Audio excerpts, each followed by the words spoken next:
ब्रह्मलोके च ये सर्पा ये च शेषपुरःसराः नमोऽस्तु तेभ्यः सुप्रीताः पन्नगाः सन्तु मे सदा।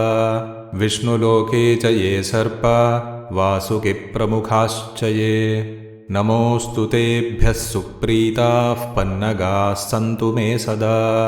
इन्द्रलोके च ये सर्पास्तक्षकप्रमुखाश्च ये नमोऽस्तु तेभ्यः सुप्रीताः पन्नगाः सन्तु मे सदा। खाण्डवस्य तथा दाहे स्वर्गं ये च समाश्रिताः नमोऽस्तु तेभ्यः सुप्रीताः पन्नगाः सन्तु मे सदा। सर्पसत्रे च ये नागा आस्तिकेन च रक्षिताः नमोऽस्तु तेभ्यः सुप्रीताः पन्नगाः सन्तु मे सदा।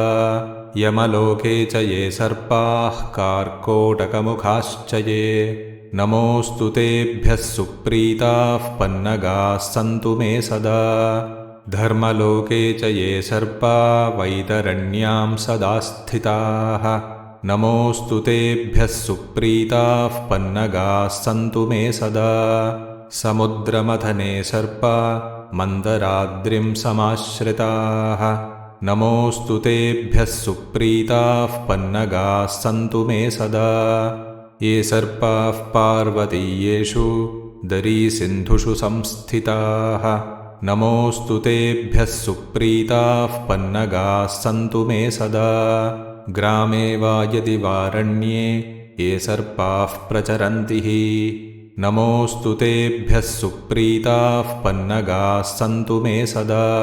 रसातले च ये सर्पा अनन्ताद्या महाबलाः नमोऽस्तु तेभ्यः सुप्रीताः पन्नगाः सन्तु मे सदा।